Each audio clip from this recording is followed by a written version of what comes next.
Welcome to HP at Church, a podcast about Harry Potter and the Bible. I'm Pastor Emily, and I use pronouns like they, them, their. And I'm Pastor Kay, and my pronouns are she, her. In this episode, we'll discuss the 3rd through 5th Sundays after Epiphany. Just as a note, in our conversation on the Gospel for the 3rd Sunday after Epiphany, the first Sunday we talk about, we have a pretty good conversation about ableism, specifically around blindness and deaf culture.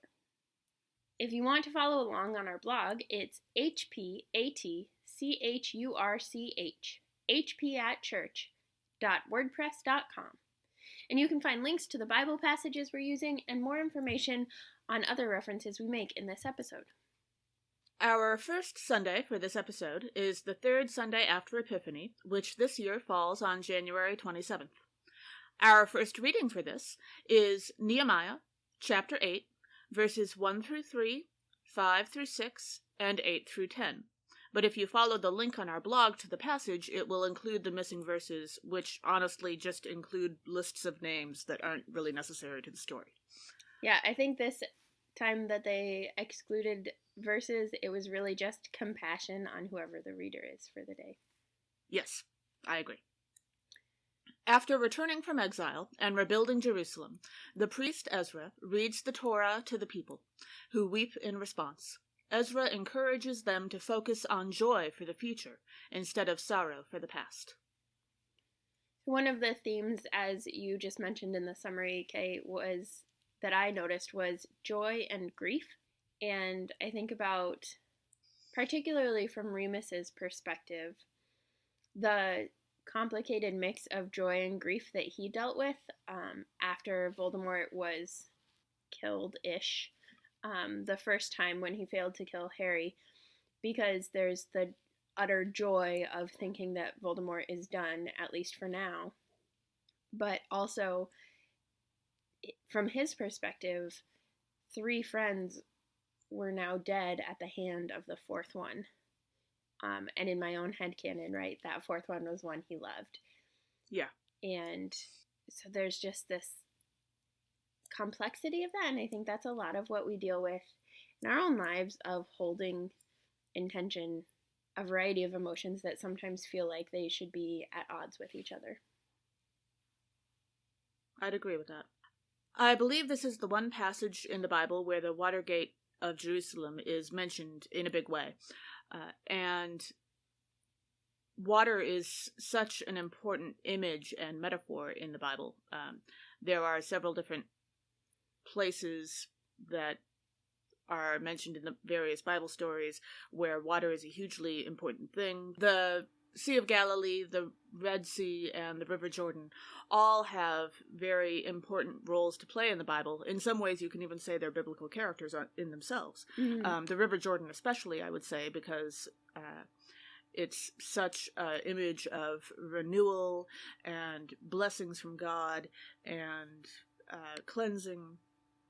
And when we think about the Watergate for Jerusalem, I think that it's referencing the River Jordan, because that's the body of water that's closest to the city.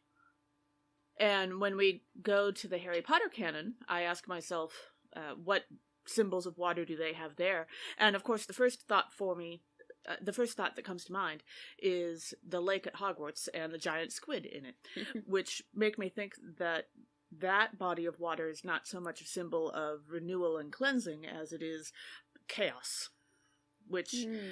I mean, there are times when water in the Bible is about chaos. I would say that the opening lines of Genesis are definitely an example of that. But I don't know that the Watergate really shows up a lot elsewhere in the Bible. So you may want to do some research into that. Well, and the lake is a place of chaos, especially like in the second task. But it also is a place of renewal and kind of rebirth, at least for first years, right? When they're going... I suppose, sure. I was thinking of Dennis Creevy falling into the lake and almost getting eaten by the giant squid. Or getting saved by the giant squid. I think the giant squid gets a bad rep. I really think it's a more benevolent character than people make it out to be. And, if you read the right fan fiction, you can find that, yes. The first verse of Nehemiah, as they all gather in the square before the Watergate, reminded me of the gathering in, depending on, book or movie. In the movie, it was the gathering in the courtyard at the in Deathly Hallows Part 2, that where they gather. Snape calls them all together and says, "Harry Potter has been spotted."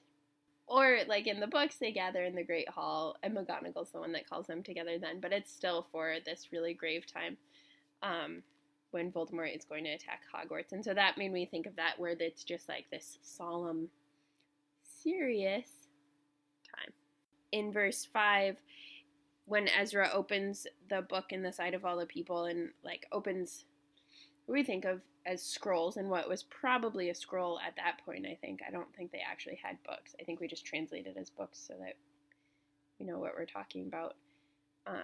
But it's like when McGonagall reads the scroll above and in front of everyone for the names of the first years who are getting sorted, and she pulls out the scroll, however long it is, depending on the size of the class, and reads it all out.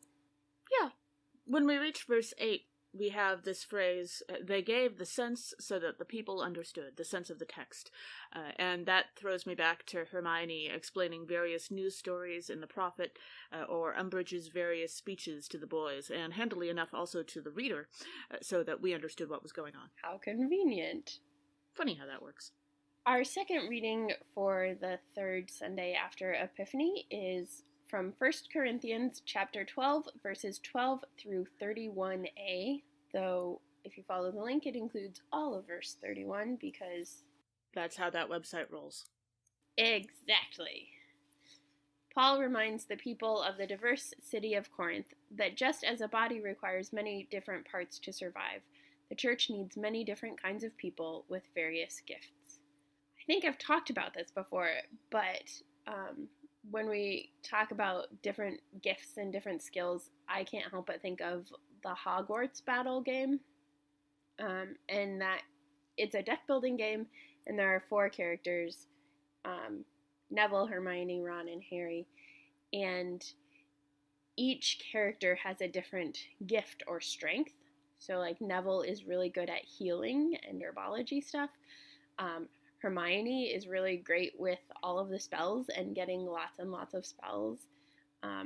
Harry is really good at nothing until the end when he comes in and like destroys everything to win. So that's what that kind of overarching theme of our reading from 1 Corinthians made me think of. Yeah. And while we read this text, I would also say that while I won't list them, because I think you can do that yourself, there are some parts of the body we tend to despise, despite the fact that they are absolutely necessary to our continuing to live and function. Gallbladders. I don't know that I've put that much thought into my gallbladder, but okay, sure. Me either, but it popped into my head. Sure. And when we think about the Harry Potter books, Argus Filch comes to mind as an example of someone who is absolutely necessary to Hogwarts, and Hogwarts is functioning, and yet is despised. Now, some of that is for good reason, because goodness knows he's not at all kind to children and doesn't really seem to be happy in his work. But he's also consistently treated like crap, and I have to imagine at least some of that is due to his being a squib. But I can't imagine Hogwarts without someone in his job. I mean, imagine the normal level of difficulty for being a school janitor and then add magic to the mix and all of the magical creatures and the fact that all of the students are allowed to bring pets, right? Yeah. Think about the general uckiness of Hogwarts and then ask yourself if you'd want to have his job. Yeah. Well, and I don't usually think of him as a janitor as much as the fanfic that I think you're about to reference, but you keep going. I'm not referencing a fanfic, I'm referencing a book. I know, but never mind. You're gonna reference something, and there was a fanfic or a Tumblr post or something about it. Oh, yes, there was. And for that matter, he also is shown to have a certain level of skill, which for someone without magical skills is pretty impressive. When Sirius Black breaks into Hogwarts and tries to get into Gryffindor Tower and destroys the fat lady's portrait, Dumbledore immediately gives Filch her portrait to restore, but he doesn't have magical abilities. He has to do this by hand, by Muggle methods. And art restoration is a serious... for crying out loud. I'll let you finish. Sirius did destroy it. Yes, so. Yes, he did. Art restoration takes a lot of skill and work and, frankly, experience. So that's pretty impressive that not only that he was able to do it, but that Dumbledore knew immediately that he would be able to. And there's a Tumblr post about that we will try to find so that we can link to it in the blog. Yeah, and that's where I don't think about him.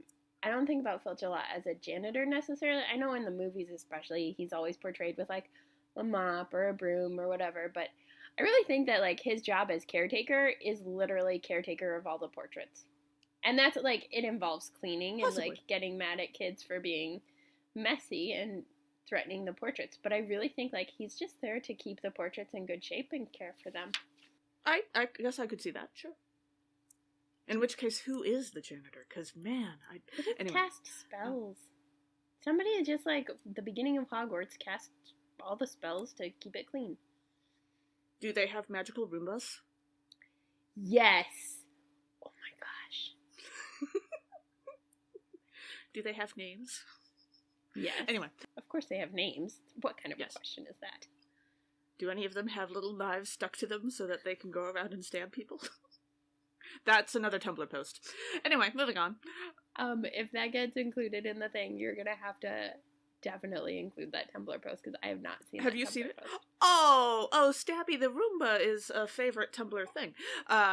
It started out as a joke about Roombas on Star Wars spaceships, and particularly Imperial Star Wars spaceships, and that as Stabby, because, you know, someone gets bored, puts a knife on one of the Roombas.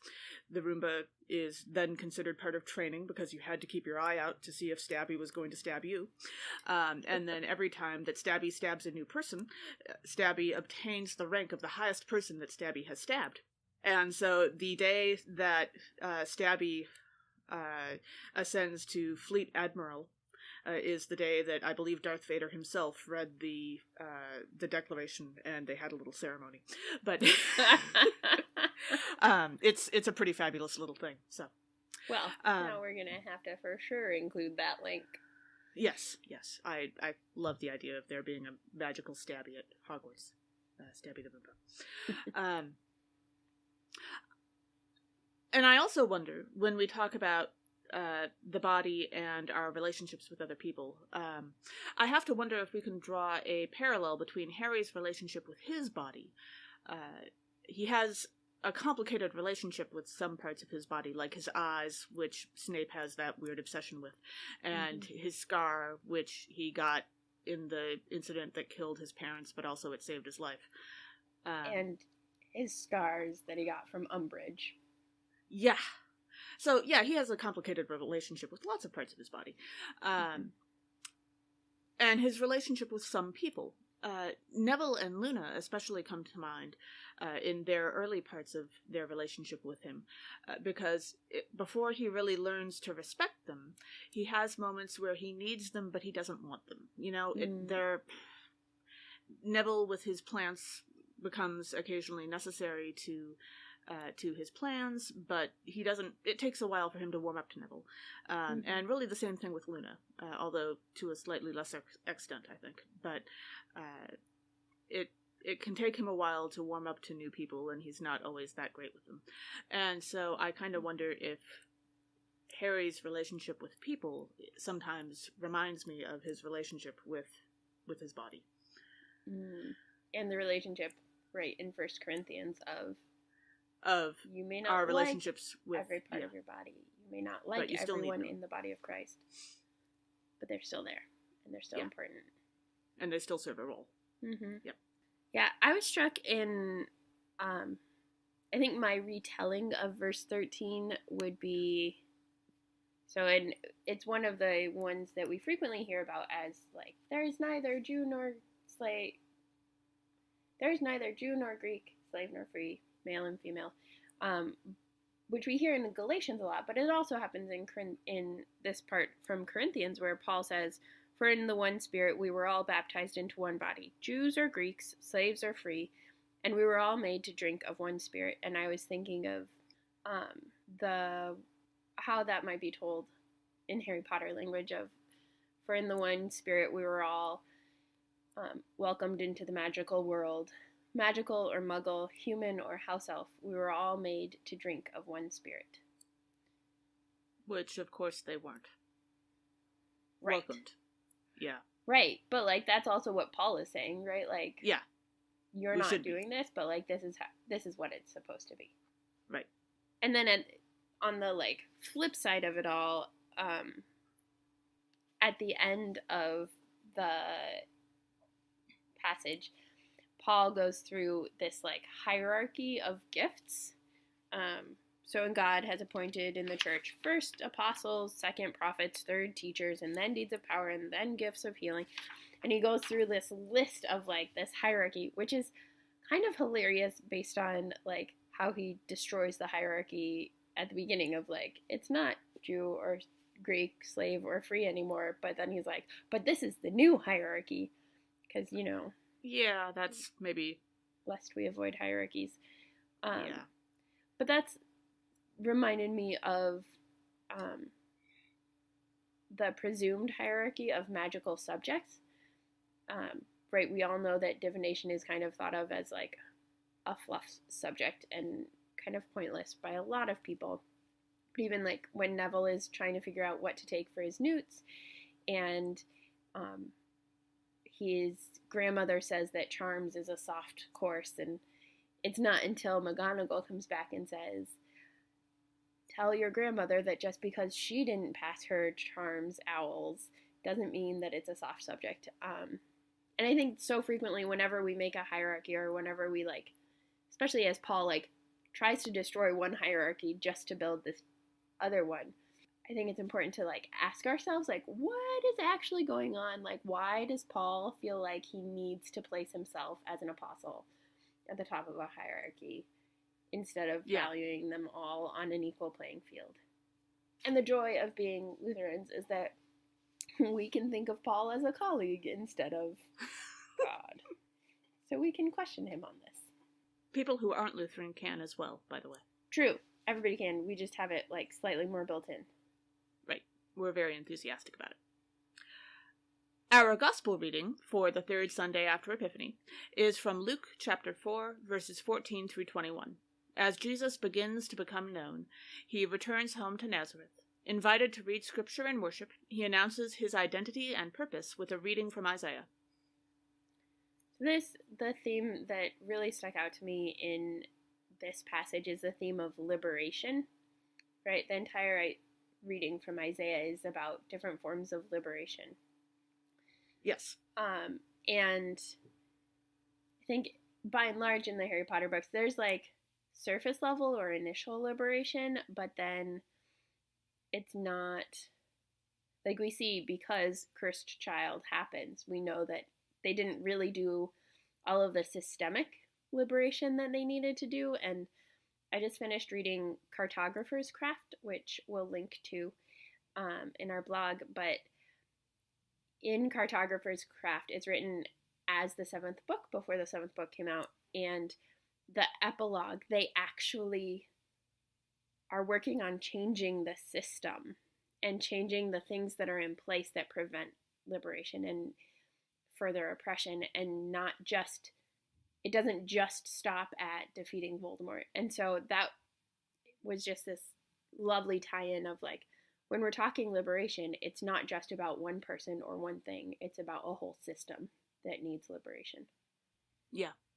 And then in this, specifically in the verses, in verse 14, when we hear that a report about Jesus spread throughout all the surrounding country, I think about Harry's arrival into the magical world, as well as the news about Voldemort and the way that it spreads after the fifth book. Once the news is finally out there, it spreads like wildfire. Both Harry, when he first comes back into the magical world, when he first gets a picture in the paper for the Daily Prophet in the second book with Lockhart, or when Voldemort is finally back and they're like, okay, now we have to tell everyone all the things. And when we reach verse 17, so the difference between when you're handed a book and when you're handed a scroll is that a book might have a bookmark in it, but you don't have to actively avoid the bookmark or do a lot of work in order to open a book to a different page if you want to. Whereas when Jesus is handed the scroll, he has to go looking for the passage he's looking for. And when you're doing that with a scroll, it takes a little bit more effort because you're winding the parchment on two different rolls at the same time. And when you open a scroll, it opens automatically to a particular spot. And so he was... watching him do this would have been kind of awkward, is my point. It's a little different than being handed a Bible and being told, read this passage, but instead you flip to a couple other pages and find something else. That just takes a second. Moving to a different part of a scroll takes a little longer. And I never thought about that. Yeah, I didn't either until I actually saw someone read from a scroll. And Jesus is clearly searching for a different passage and does not read the passage they would have wanted him to read. I don't know that the lectionary that the Jewish people currently have, I think they have two right now, and their lectionary is a bit more set than ours is because it also determines what you're reading for your bar mitzvah or bat mitzvah is, depending on when your birthday falls. But I know that they have a lectionary now, but if you're handing someone a scroll, generally speaking, unless you specifically say, hey, read whatever you want, and Isaiah is a very long book, it probably opened to a certain spot. And so, of course, all eyes were fixed on him because they were all staring at him wondering what the heck he was doing, right? And this reminds me of Harry choosing, of all people, to go to the Slug Club with. He chose Luna, which was not what Horace Slughorn was expecting him to do. It wasn't the purpose of the Slug Club meeting. Horace expected him to choose someone that was about social climbing, about advancement. And instead, Harry chose someone who was going to help him relax, which was not what Slughorn expected him to do at all. And so I think the awkwardness that Slughorn felt when Luna showed up is very similar to the awkwardness that the crowd would have felt watching Jesus skim his way through the scroll and shuffle to the right spot he was looking for. Yeah, that makes a lot of sense.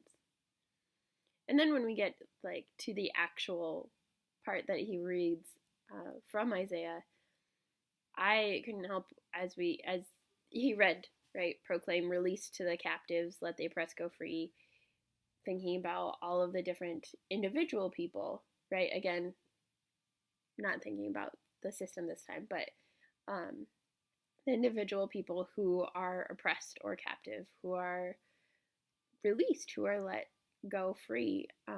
And of course, Debbie is always the first one to come to mind for me on that. But also Luna and Ollivander and Griphook and Dean are captured and kept in the Malfoy basement dungeon thing for such a long time until Debbie comes and frees them. Well, technically the first person that's freed in the Harry Potter books would be at the very beginning of book 1. Harry frees the snake at the very beginning of the... True. I forgot about the snake in the zoo. Yeah.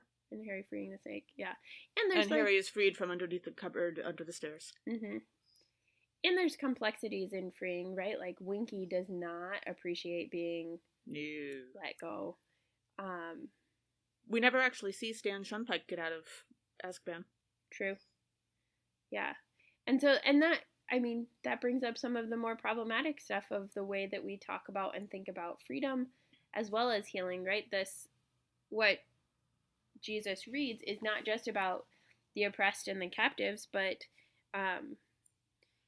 he says, he talks about recovery of sight to the blind, and there are ways, right, the ways that we talk about blindness and disability, especially as, like, you and I are able-bodied people, right? To, not everybody wants to be freed, and certainly, house elf slavery is not the same thing as disability, but there is a way in which Winky points us to the problematic assumptions that we can make about who needs freedom and for what. Yes. And what sort of systems are set up against them, even within freedom. Right. I don't know that recovery of sight to the blind is the place that I would go for talking about this particular difficulty, although I agree that the ableist assumptions that happen throughout the Bible and Harry Potter are both definitely issues that we need to talk about. I'm on board with that. But in Jesus' time, being blind was both way more dangerous than it is now these days, and also far more isolating than it is for most people in America today. And also, when I think about the problematic nature of healing and the idea that someone would need to be healed, the first thing that comes to mind for me in America is not the blind community, but the deaf community. And when I say deaf, I mean deaf with a capital D. The deaf community is known for being very settled in their identity as deaf. It's a huge part of who they are. It's something that they take pride in, that they can exist in the world without that sense. And yes, it's a cultural, it's a cultural identity marker. Thank you. And many people in the deaf community, if they were offered, a magic wand that could allow them to hear again, they might turn that down. For as far as my knowledge goes, the blind community, there are probably people like that, but it's not quite as strong of a community in terms of the cultural identity marker as the deaf community. The deaf community has been very active and in that way. And it's genetic in a way that I don't know that blindness is. Yeah, there are genetic factors that can lead to blindness, but they can both be caused by accident or illness or any number of other things as well. And also, to be fair, in this verse, it does say a recovery of sight to the blind, which implies that Jesus is talking about people who didn't used to be blind and now are. And generally speaking, someone who loses one of their 5 senses during their lifetime has a different relationship with that disability than someone who is born without that. So when we say that this is a difficult topic that we need to talk about, that's kind of what we mean. It is difficult. And while both Emily and I wear glasses, it's not like we're blind, so we can't speak to it. When we reach verse 21, Jesus announces to the crowd that that this scripture from Isaiah has been fulfilled in their hearing. And this verse has so much more weight to it, and so much more prophetic gravitas. Yes, prophetic gravitas, and history behind it, because the book of Isaiah is so much older than Sybil Trelawney's prophecy about Harry at this point. And it's so well known, and it's part of the Jewish people's hope for the future and what they put their trust in God in, and so when Jesus announces that this scripture has been fulfilled in your hearing, there's a lot of weight to that. And the biggest announcement like this that I can think of in Harry Potter would be Harry and company announcing that Voldemort is back. And I don't really think that's even a comparison, because the level of how important this is, and the radicality, is that a word? The radicalness of what Jesus is saying, and how extraordinary being in that synagogue and hearing someone say that out loud, that would be just totally off the wall bonkers. to be there and have someone say that, and then actually, I can't even, I don't have words for that. So. Yeah. I think we'll get more into this in the next gospel reading because it has the after effect.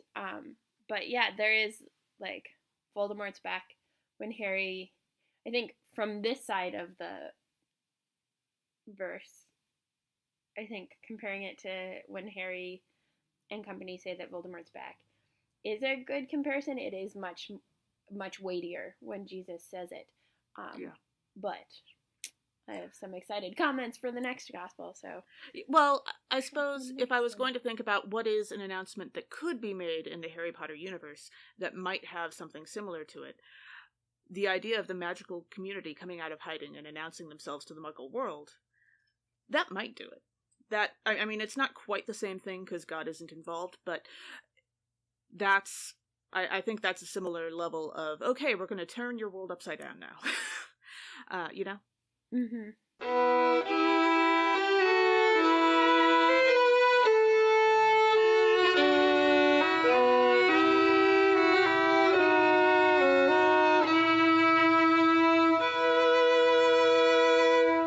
Our fourth Sunday after Epiphany this year falls on February 3rd, and our first reading is from Jeremiah chapter 1, verses 4 through 10.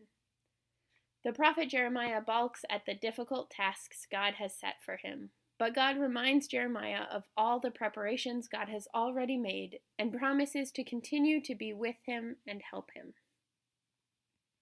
So one of the themes that is very common in Jeremiah especially is the theme of youth and youthfulness.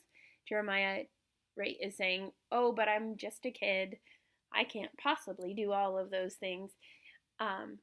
And that theme is basically like the entirety of the Harry Potter books are, you're a youth and people will underestimate you, but look at all the things that you're doing because of, incompetent people, adults in power. And I think pretty much every young adult novel or dystopia ever is like the point counterpoint to Jeremiah's, oh, but I'm only a kid.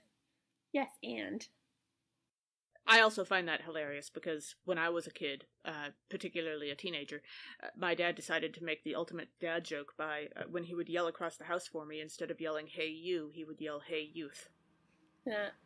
Verse 5 also reminded me of, as God's talking about knowing Jeremiah before he was born, and reminded me of the prophecy about Harry and Voldemort that actually happened before Harry was born. And so it is this is what is coming. And it could have been about Harry or Neville, but just this idea that there are plans in place and things are happening well before we're born that have lasting impacts and like ripple effects throughout our lives. Yeah. And speaking of ripple effects, this verse has definitely had some ripple effects on the Christian community. Especially in the last several decades. This is a verse from what the Jewish people would call the prophets section of the Hebrew Scriptures. That's prophets with Prophet, not Profit. And the Hebrew Scriptures are divided by the Jewish people into three sections: the law, the prophets, and the writings. And the law is the most important. The prophets are of secondary importance. And the writings are useful, but they're also in the final place in terms of what has the most priority.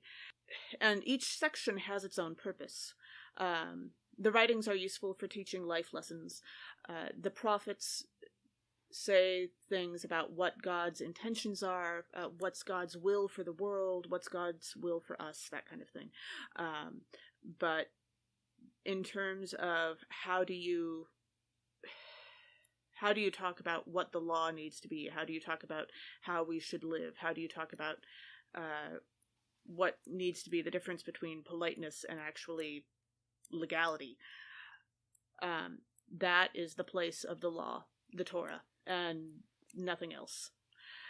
And you don't take a verse from the prophets and try to turn it into law, because that's deliberately misusing God's word, which is active sin, right? Not only entirely against the purpose of the prophets themselves, but you just don't do that. So every time in my life that I have heard this verse invoked, outside of hearing it once every 3 years in the lectionary, or however often, in church, every time I have heard this used in the news or in an article or by somebody who's just talking to me about whatever, it's always been about abortion. That is not what this verse is about. This verse is about the idea that no matter who you are, no matter where you come from, God knows you, God loves you, God has plans for you. That's interesting. I've never heard it in that context. It makes sense to me both why people would misuse it in that context, and this is one of the classic examples of texts that get used to talk about abortion when in fact that's not what they're about. Of course, I did also, I was a philosophy major, and I spent my youthful time on the internet on debate boards, so that probably explains a fair amount. That too. would make a difference, I think. Yeah. But when I'm looking in Harry Potter for an example of someone taking something that's meant to do one thing and misusing it intentionally for their own purposes, that immediately draws to mind Rita Skeeter looking at a 14-year-old kid who's being put in mortal danger because somebody else put his name in a goblet, because that makes sense, and deciding that the thing to do here is to spread rumors about this kid in order to make more money and for the Daily Prophet's circulation statistics to improve, right? That is almost but not even how inappropriate this use of this Jeremiah verse is. Yeah, I don't have strong enough language that is properly rated for this podcast to talk about my feelings about the misuse of this verse. It bothers me. So, quite agree. When we reach verse 8, on the other hand, in happier news, this verse makes me think of every time that Harry's parents show up in various ways in the books, whether it's in the Mirror of Erised or through a spell or whatever. They're always so supportive of him, and they always show their love for him, even if all they can do is smile in his general direction. I love the idea that every time we see his parents, they're being supportive of him, and that's wonderful. In verse 10, when God is telling Jeremiah what all is planned, God says, "See, today I appoint you over nations and over realms to pluck up and pull down, to destroy and to overthrow." And I was thinking about destroying and overthrowing and how many things, and we've already talked about it on this episode, but just the way that systems of oppression and like entire systems need destruction and overthrowing. And I think we skim this verse and just skip right to the build and to plant, and we forget that like there's twice as much destruction and undoing that needs to happen in order for building and planting to take place. And that's like with the Harry Potter books. They need to destroy so many oppressive systems before they can even dream of establishing justice and just ways of being in the world. And funny how that happens to also reflect our real lives, doesn't it? Our next reading for the fourth Sunday after Epiphany is from 1 Corinthians chapter 13, verses 1 through 13. Paul reminds the diverse people of Corinth that love is necessary for all spiritual gifts, because it is through God's love that we have received them. So obviously a main theme of this, and anyone who's been to a fair number of weddings, Christian weddings, will attest, is the power of love, which is also Huey Lewis in the News, which is also the basic premise of like the entirety of the Harry Potter books is love is powerful. Yes. Also a lot of young adult literature, and a lot of literature. I think it's particularly in the Harry Potter books, especially with Lily and Harry, and the different kinds of love. The Harry Potter books are actually pretty good about having illustrations of different types of love. And going back to what Emily said about having been to the occasional wedding and hearing this, this is a beautiful passage. On the one hand, yes, of course I love it. But on the other hand, most clergy I know have a slightly complicated relationship with this passage because it is constantly chosen for weddings, but it is not about romantic love. It's not about romantic love. I hope that made sense. It's about all different kinds of love. And it can be an excellent example of what married love can look like in the best of circumstances. But if you want to think about clergy's relationship to this passage, think for a minute about what Harry and Ron would have had as a relationship with the book Hogwarts: A History. I am sure that is a perfectly good book and that there's lots of useful stuff in it. But at some point, Harry and Ron decided, I am absolutely dead certain, that they would decide that they would never, ever, ever read that book. Partially because they don't have to. Because they are so freaking tired of hearing Hermione recite it at great length at every possible opportunity, okay? It's not that they dislike the book. It's that they probably already have half of it memorized because this is how often Hermione comes out with it. Everybody has their little quirks. And Hermione's is her deep and abiding love of that book. But there comes a point when you can't hear something and pretend as though you can hear it for the first time because you've just heard it so often. So it's not that you shouldn't choose this for your wedding, by all means, whatever. It's a perfectly good choice. It's just that if you do, ask someone who isn't clergy to read it, because then in the service, because then you will get the best possible reading of it. Yeah. So. Well, and I think even Hermione has her limits with Hogwarts: A History, right? Because after, in book 4, she's like, or maybe it should be called Hogwarts: A Revised History that leaves out anything about house elves. Right. I would like to think that she actually does a revised and updated version after the war. Yeah.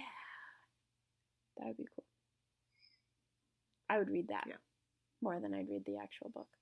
It would only include like half of their hijinks because some of those, are not really and you necessary. Can't tell all of the secrets of Hogwarts. It's a history, not the secrets. No. Yeah. And Hogwarts would change if you told all the secrets, probably. Absolutely.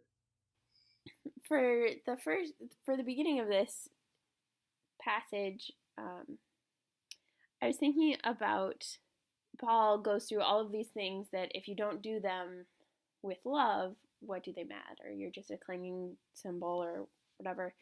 And I was thinking about how the Death Eaters could, speak in the tongues of mortals and of angels, or have prophetic powers, or understand all the mysteries and all the knowledge, or all of these things. But they never do it with love, right?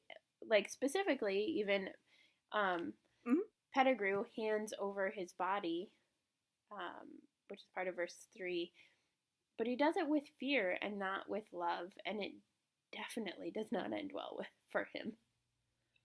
No. And then Paul goes into like what love is, and we get, a challenge to a different, former Death Eater, semi-Death Eater, right? Where Snape, and I think when I first read the books, I was just as guilty of this as anybody else, of being like, oh, look at how romantic Snape is after all these years, always. And now I'm like, no, Snape's was not love. He was envious, he was rude, he was not kind, like, that was just obsession. He was infatuated. It's a teenage crush. It's not a particularly healthy one, but yeah. So that's my, hashtag controversial opinions. Yeah, I would agree that his feelings for Lily were not love. Certainly not in the highest example of what love can be, given in this passage. I also find it deeply hilarious as a person who's been in the Harry Potter fandom for quite a long time now, that Snape, of all people, was the focus of a group of fans who basically did this to him. In the history of fandom, there are certain events that are just so beyond the norm of human behavior that I have come to think of them as classic examples of this is what happens when people stray beyond the bounds of reality. And there was this example in the Harry Potter fandom of women, who described themselves as Snape wives, and back in, I think, 2006, and described themselves as being married to Severus Snape on the astral plane. And it was this whole event of the rest of fandom finding out about them, and made us question what are the bounds of healthy fandom, and being interested in a fandom without actually, like, letting it do stuff like that to you. Yeah. And so I just find it deeply ironic that of all characters, Snape is the one that has this focused on him. Because that's exactly what he did. Yeah, you're welcome to Google that. I don't think that we should necessarily include the link, because I don't know how useful it would be to you, but if you Google Snape wives, it'll come up. Yeah. When we reach verses 8 through 10, there comes a point when prophecy really is no longer necessary, because it has already been shown to be true. You already understand God's will for the people. This passage is almost certainly talking about prophecy in the terms of sharing God's will with the people, rather than telling the future. But it's true either way. There comes a point when you don't need the prophecy anymore. Much like Harry probably no longer gives much of a fig about the prophecy about him and Voldemort after he turns 18, because that part of his life is thankfully finished, because they really know that Voldemort is actually dead this time. They've checked. It's not that there's anything wrong with it having existed in the first place, it just doesn't apply anymore. So when you reach verses 8 through 10, it's not that that the prophecy is useless. It's just that there comes a point when you don't need it. Our gospel for this Sunday is Luke chapter 4, verses 21 through 30. After hearing Jesus claim his identity with the words of the prophet Isaiah, the people of Nazareth are impressed to hear such a thing from Joseph's son. Jesus' response prompts rage. This part of the passage, which we started to talk about the first half of that, including verse 21, which we'll talk about again for this Sunday. We began talking about it last Sunday, and then this all takes place in Jesus' hometown of Nazareth. And so then it got me thinking about hometowns and the roles that they play, right? So Harry in Godric's Hollow, Voldemort in Little Hangleton. They definitely seem like they have more meaning in Harry Potter, or at least the different characters give them more meaning than in Luke. Yeah. Although, if you were to read the Mark account of this passage, the lack of belief from the hometown crowd actually has a really big impact on Jesus. I think that if we're going to compare hometowns, I think for Jesus, Bethlehem would be to Jesus as Godric's Hollow was to Harry, or as Little Hangleton was to Voldemort, and Nazareth would be to Jesus as Surrey would be to Harry, and as the orphanage would have been to Voldemort. And hey, that really is a very accurate comparison, isn't it? Yeah, because those are not places that they are welcomed, and it's places where there's a lot of tension and it's almost like J.K. Rowling was a classics major or something like that. I feel like that's going to be our next hashtag or tagline. It's almost like J.K. Rowling was a classics major. Yeah, which doesn't usually include the Bible, but given that it's about Greek and Roman cultural history, the Bible tends to come into it. So, yeah, regarding this text, I have heard so many sermons excusing Jesus' behavior in this passage, and going to great lengths and huge explanations about what's really going on and how dare they and all that, to excuse Jesus losing his top to his reaction. It's just gracious. Honestly, he's acting so much like Harry yelling in all caps in the 5th book because he had PTSD here. But Jesus doesn't even have PTSD. Well, we don't know, yeah, but there certainly may be more going on here than we know, and certainly going back to your hometown and announcing who you are and having them go, but you're Joe's kid. We've known you since you were 3. That's not, going to be encouraging, but Jesus just loses it here, and that's kind of extraordinary, because you don't really see him do that very often. Responding to, I remember this kid, this is Joe's son, did he really just say that?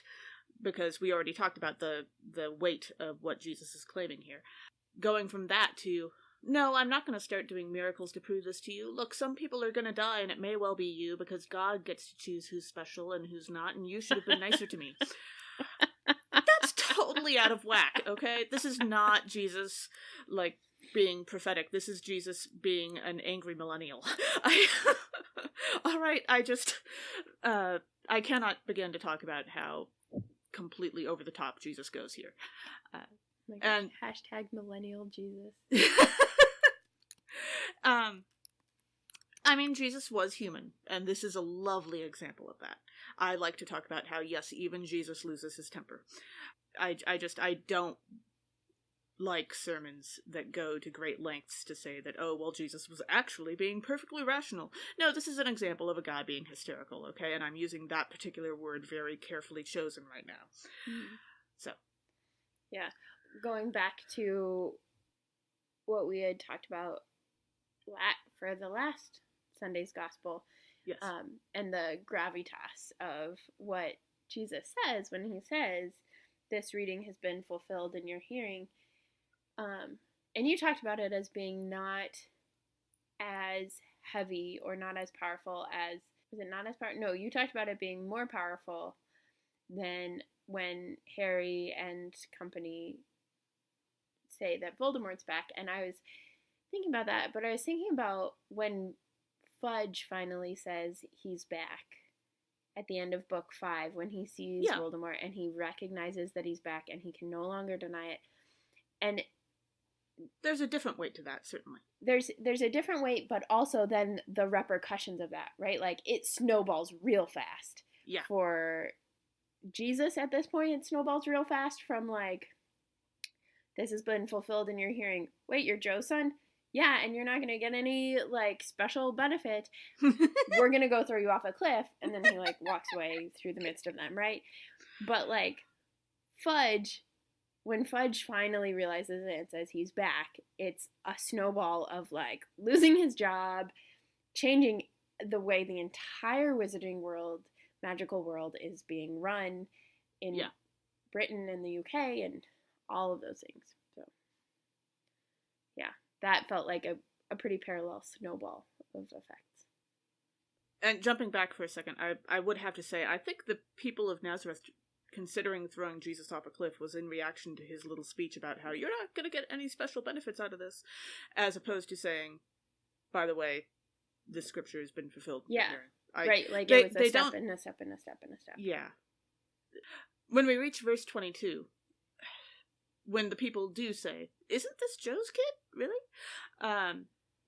It reminds me of J.K. Rowling's tendency to assume that being born into an evil family, like, say, Voldemort, or being sorted at the age of 11 into the evil house of Slytherin, means that you will be evil.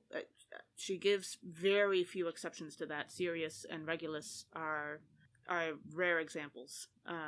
Draco, technically, too. But he does his... He's pretty much always for a while. Evil. Well, he just isn't necessarily a Death Eater. Well, I mean, he is a Death Eater, but he's not always good at being evil. Well, and he eventually chooses not to be. But, yeah. Kind of. It just takes... He goes through a Snape phase, a Snape kind of change, I think. Huh. So, yeah, she has a few examples, but by and large, her assumption is that if you're born into a certain way, that's what you'll continue into. Mm-hmm. So, yeah, and I was thinking about the way Jesus points to different places and how people put their store in different places, right? So it's Zarephath, or in Naaman the Syrian, or like those Nazareth, all of those different places. And I think both Harry and Voldemort put their store in Godric's Hollow in different ways, for complicated reasons, right? For Harry, it's where it all started, but it's also his connection to Dumbledore, and it's his, like, there's all of these different pieces where it could connect. And for Voldemort, it's the place where it all changed for him, where he lost it, where he almost died, where he almost lost it all. And so it was inevitable that they were going to go back to Godric's Hollow at some point. Verse 28, though, when everybody hears what Jesus says and they all in the synagogue were filled with rage, reminded me so vividly of Prisoner of Azkaban at the end when Snape has brought Sirius in and has saved Harry, Ron, and Hermione and brought them back to the hospital wing and stuff.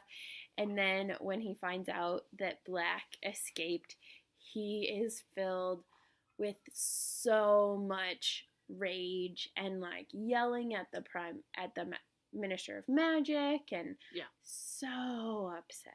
It's ridiculous.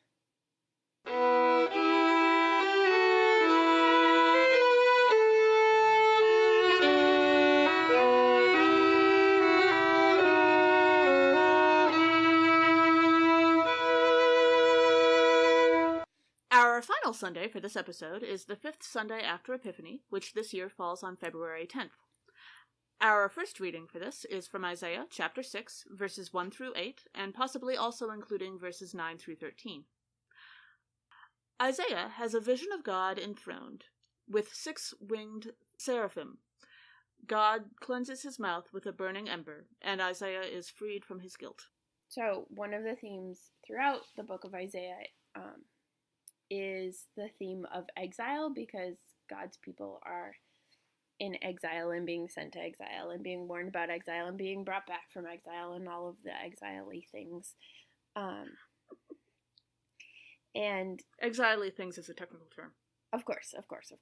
And so the easy connection, right, is Harry Potter for the first 10 out of 11 years of his life being exiled to Little Whinging Surrey.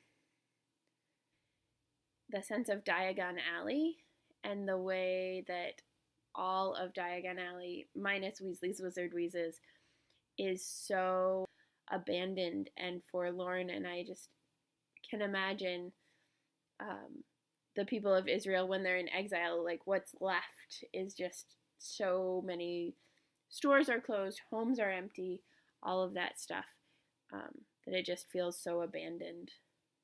Yeah.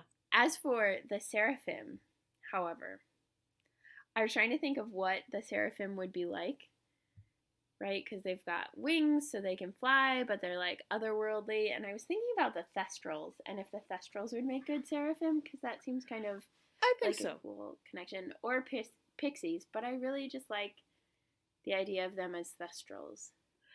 Yeah, I get the feeling that the reason why the angels start every freaking sentence with "be not afraid" is because they're slightly terrifying, much like Thestrals are. I like it. Alright, it's official. It's headcanon now. Yeah, I'm good with that. Biblical headcanon. When we reach verse 3, the repeating of something 3 times in a row like that, like holy, holy, holy. If you repeat something once, especially in the Hebrew scriptures, it's meant to emphasize whatever the word is. My Hebrew professor always had us translate "it was bad, bad" as the, shall we say, more adult version of "it was bad, darn it." Repeating twice, saying something 3 times, means that it is so much more than humanity is even capable of imagining, to a level that only God can contemplate. And so, using the phrase "holy, holy, holy" here makes me think of Harry and company arriving at the Ministry in Book 5 and being stunned by the Hall of Mysteries, the Hall of Prophecies. Harry had never even contemplated that stuff like this might exist, or that, of course, the Ministry would have to keep it somewhere, but there are halls upon halls upon halls of stuff like this, and he is just amazed. Yeah, well, and even, circling back to the theme of love, right, that the one door that they can't open, even with Harry's knife from Sirius, is the door of love, because it's so much beyond their understanding or contemplation. And when we reach verse 9, I love this verse because it immediately brings to mind Harry saying, "Oh, screw it," and just handing Professor Slughorn a Beosaur. I'm not convinced it's an appropriate comparison, but I love that level of exasperation. Right. So I can't get rid of it, so you all get to hear it. Yeah. Well, and I interpreted that verses 9 and 10 as more as condemnation than certainly exasperation, but just like, yeah, not just exasperated, but like, all right, I'm done. No more chances, no more, we're just done with this.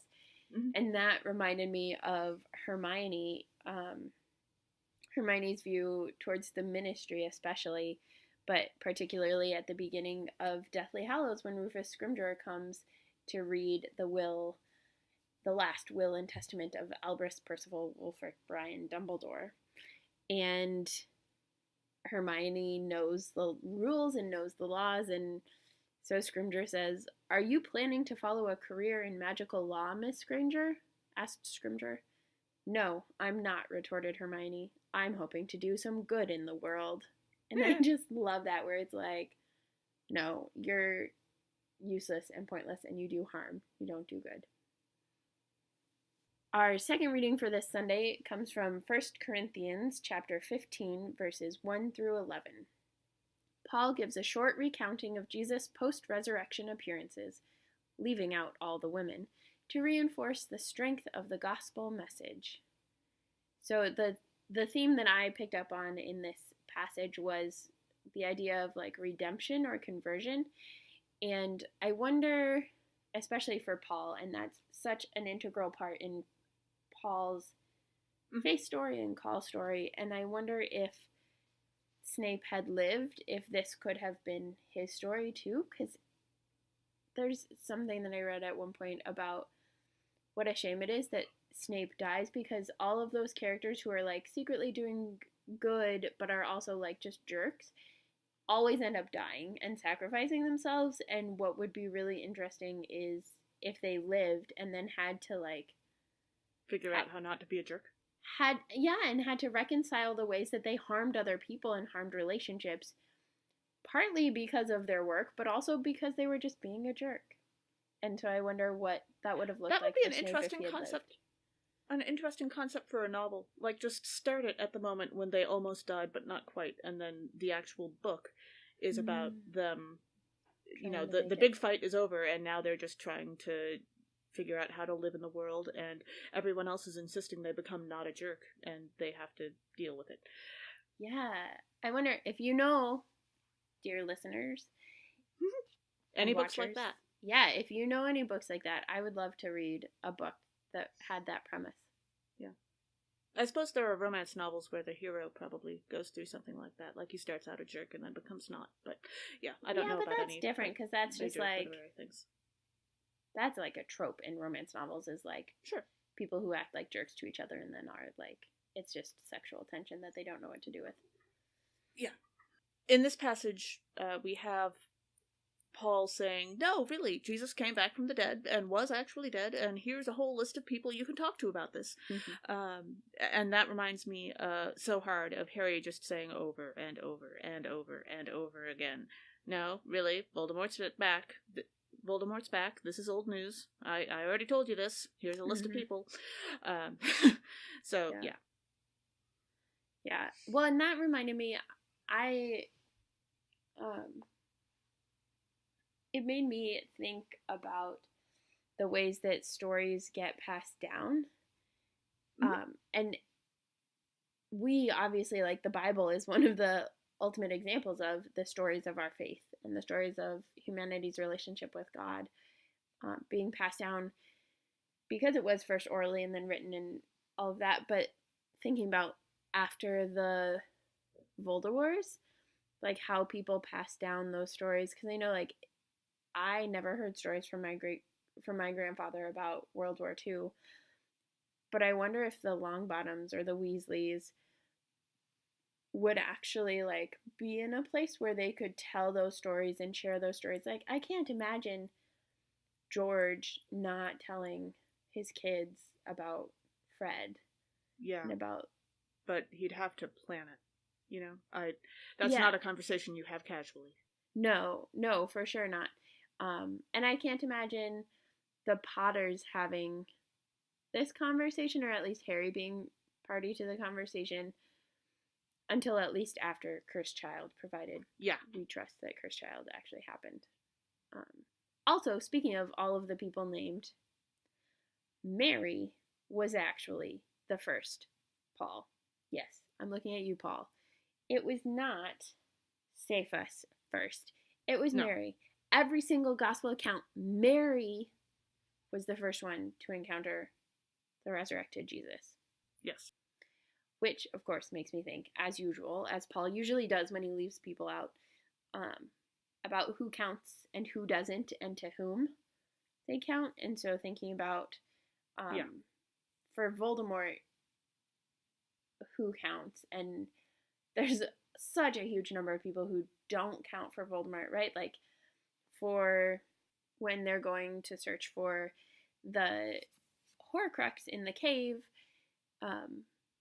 both Harry and Dumbledore can ride in the boat because as an underage wizard, Voldemort wouldn't have counted Harry's magical abilities as valid. Or when Kreacher goes with Regulus to the cave, again, his magic, his ability, his personhood doesn't count. Or even like the house elves and the phoenixes can apparate and disapparate, and even where there are no apparition laws and spells and stuff. And so just the number of things that we miss out on when we don't count everyone, when we think some are less than or less valid. Or when we reach verse 10, okay, I am not negating the fact that Paul worked awfully hard. I mean, the guy got stuck in all kinds of different prisons and kept falling out of ships and so on.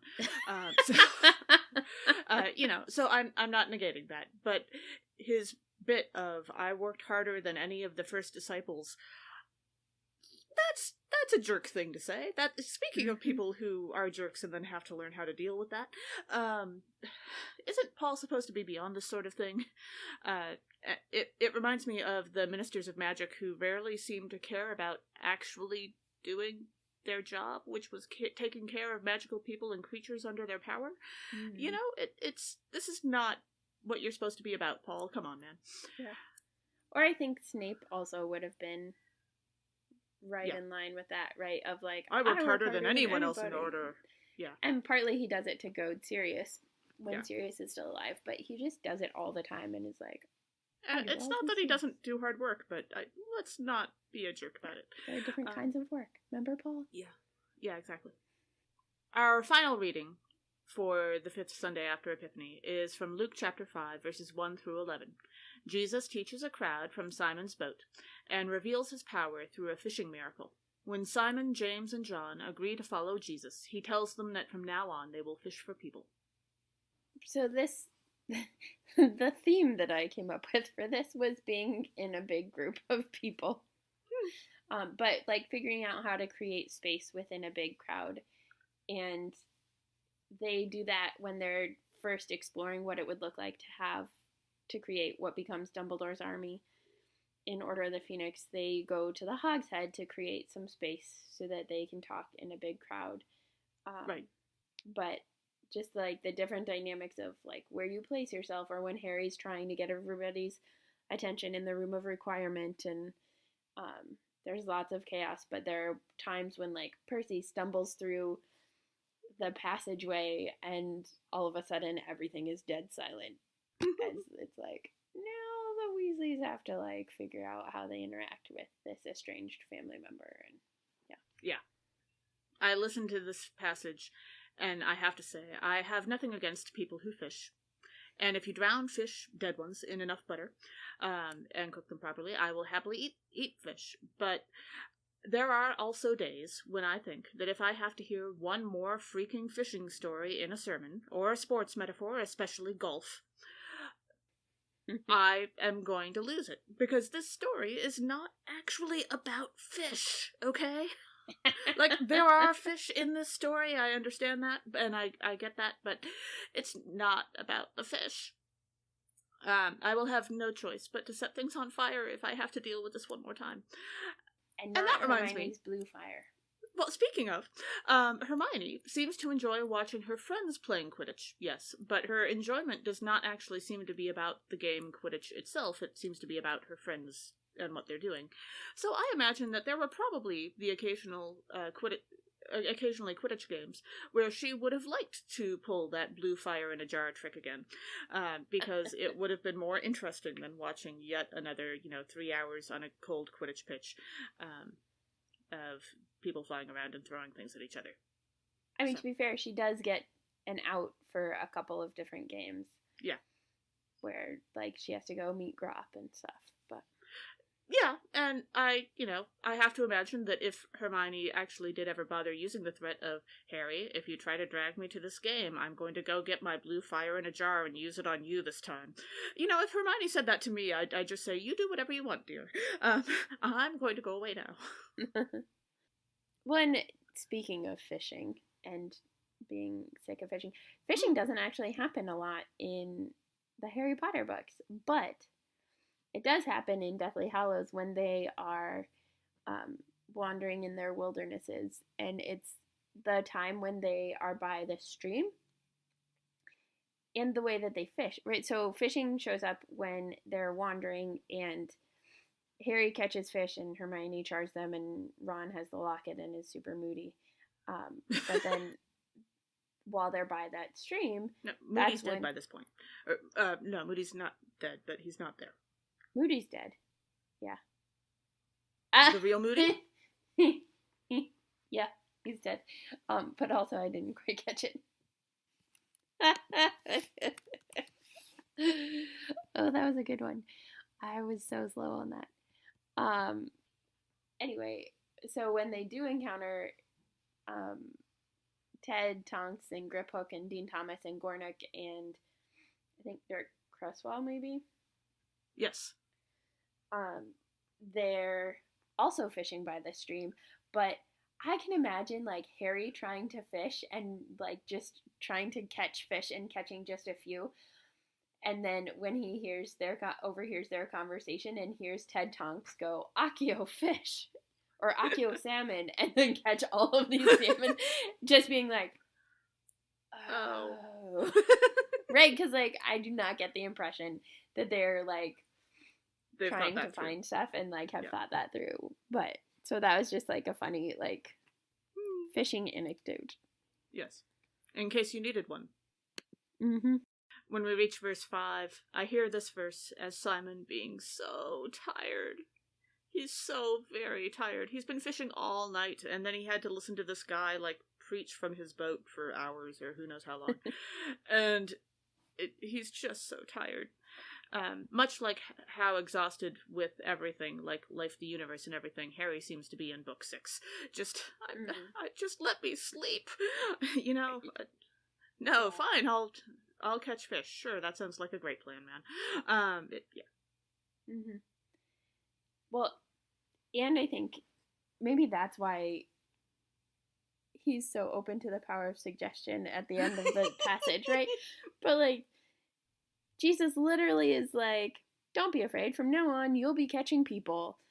And after they bring their boats ashore, and they leave everything and follow Jesus, and it's just like, you must be, like, delirious from lack of sleep to just drop everything like that. But it also reminded me of when Harry was talking to, technically Barty Crouch Jr., but Moody, ostensibly, about being in Auror, and all of a sudden, like, Moody suggests it, and then Harry's like, yeah, that's what I want to be. And I will stand by, like, not a huge fan of Harry as an Auror. Well, we've talked about that before. And stuff, but it's, like, just this one mention, this one, hey, what about this? And then it's, like, off, and that's, like, the rest of his life. He, like, heads in that direction. Well, I think a lot of people have stories about becoming pastors that sound fairly similar to that. I guess, but, like, I think a lot of men maybe have stories that are similar to that, where it's like the power of one suggestion maybe puts you on that road. But I think a lot of, and maybe it's becoming more common, but like it took a lot of power of it took more than just the power of suggestion for me, because there were so many other things that like blocked the path that I had to wrestle with, of like queerness and the church and all of that stuff, that like, yeah, there is a moment that I point to, but there was a lot of like groundwork that had to be laid ahead of time, and I still had to wrestle with stuff afterwards. And yeah, I don't know. I definitely had the Holy Spirit knocking me over the head with a shoe moment, I guess is how I usually describe it. I do a 2x4 to the head. That works. Moment. Yeah. But it was more along the lines of, it had never really occurred to me before, and then the Holy Spirit did that, and then after that, everything I worked for, everything I did, kept reinforcing it. And it seems to me that keeps happening with Harry.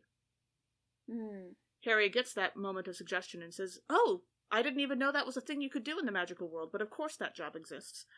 And then everything he does after that, every time he tries to right a wrong, every time he tries to help people who have been treated oppressively, every time he tries to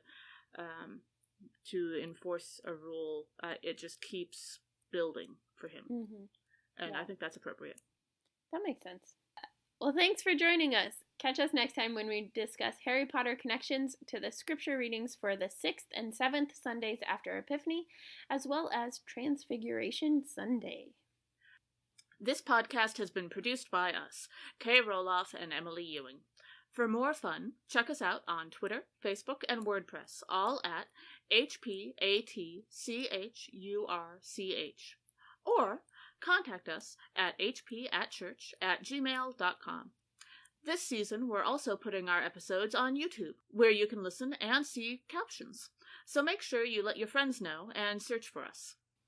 Also, if you like what you've heard, rate us or leave us a review on iTunes, Facebook, or wherever you catch your podcasts. If you want to be able to go back and listen to older episodes or get actual transcripts of the podcasts, consider supporting us on Patreon at patreon.com/hpatchurch. As the ancient Christians said, Pax Vobiscum.